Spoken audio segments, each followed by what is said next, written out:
Today for our project, we are going to be making a tree house. You'll get to design your tree house however you want. Here is my half-finished tree house drawing from a few years ago. When we are making our tree house, we want to have a foreground, a middle ground, and a background. So the foreground is the stuff that is in the front, so the closest stuff to you in the picture. I've got my mailbox, I've got my little pathway, and I also have my tree house because that is touching this foreground. I have another tree that's starting over here as well, and it's kind of separated by a little bit of darker grass compared to my middle ground. In my middle ground, I have a hill here that's separating this from the sky. I have my little pond. I have some trees. And then in the background, I haven't really gotten to that yet, but I'm starting to put some clouds in there, my sun, maybe I'll put some flying birds, tons of stuff. But we want to have at least 3 details in each ground. So 3 to 5, more is good too. When we are making our details, we want to make sure that we are making them look like they're standing up. So if I was making my pond, notice that it's not a circle, it's a squished shape. So it looks like it's laying flat because that's how it's supposed to be. But my tree is going up because a tree would be vertical, it would stand up. But if I was to make a circle of a shape instead, it would look like you're seeing the top of the water instead of seeing the water as a whole. So I'm gonna go ahead and start showing you how to get a basic sketch for our treehouse design. And like I said, you can make your treehouse however you want. It can be a spy station, like I'm thinking Spy Kids. It could be just a regular hangout treehouse. Maybe it's a little space station. Maybe it is made out of candy.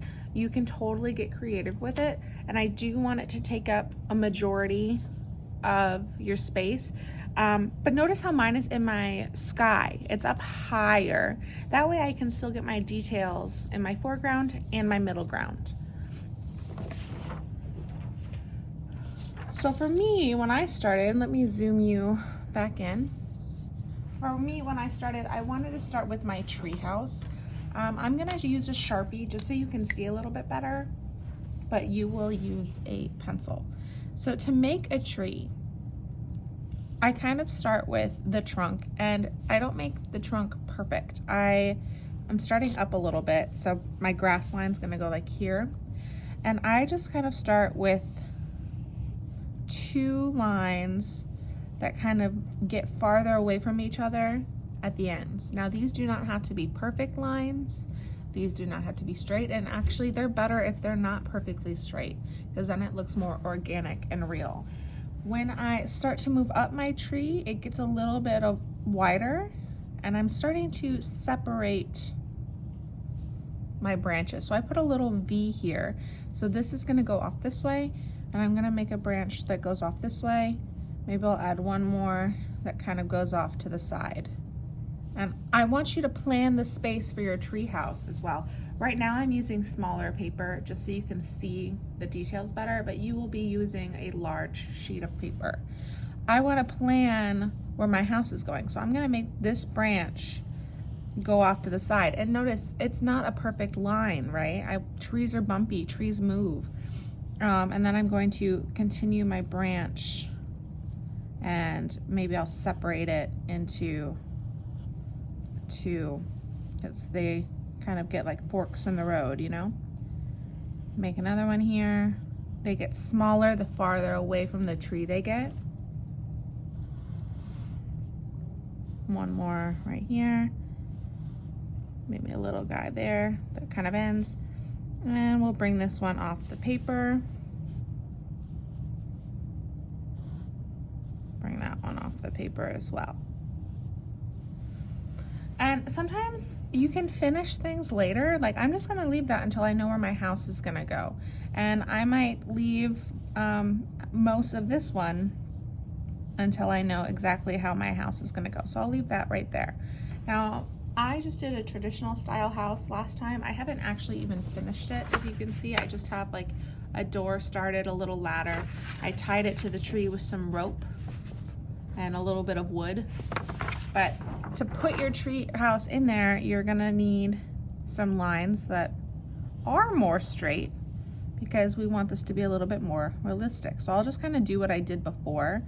I had my tree go up higher and it broke off into a bunch of different branches.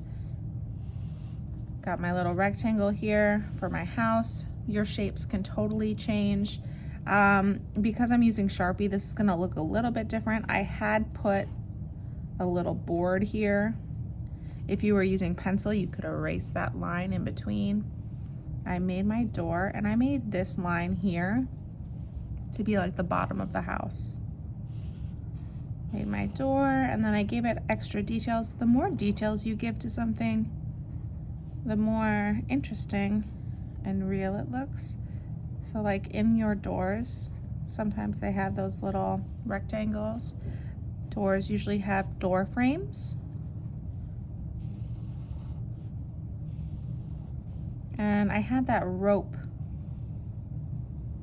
that was tied to the tree, and to do that I just did a bunch of little squished ovals, and then I actually added some texture to them. I added a little bit of rope hanging down.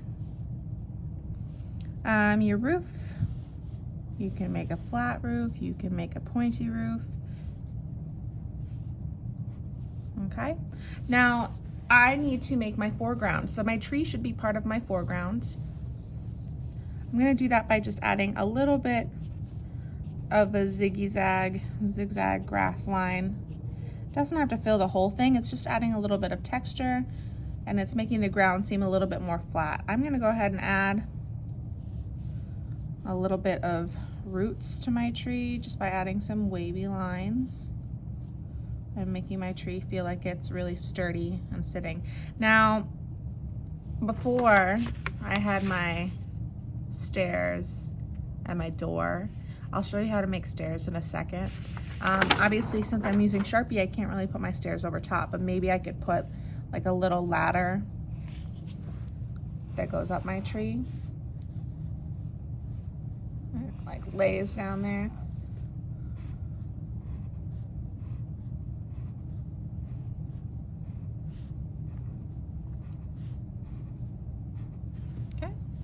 Now, I would need some more things in my foreground because I want at least 3 to 5, you know. So maybe I could do another path, or maybe I'm doing some flowers. Maybe I'm gonna do a little mailbox. Make sure that when you're thinking about the object that you're doing, you're paying attention to scale. So my mailbox wouldn't be huge because it's small, but if I was going to do another tree, it would still be big because it's close. Things that are in the foreground should be bigger because they are closer to you, and things that are in the background should be smaller because they are farther away. Now, to make your middle ground, you're gonna need your horizon line. So I'm gonna go ahead and do the hilly horizon line that I did last time. And when I run into certain lines, I'm just gonna kind of move away or stop and not draw through, because overlapping is also a way to show space. So now, I know it's a little hard to tell right now because of all the lines going on and the lack of color, but I have my hill and I could change the color of this grass to make it look a little bit different when we're mixing colors. So maybe I could do darker greens and light greens, and then back here I could just do light green, or you could switch that around, whatever. Now, to make that little pond that I made before, I mentioned that I made a squished oval. So I just made like a organic, bumpy shape. And that really makes the difference that it is not a circle, because that would make it look like it's standing up.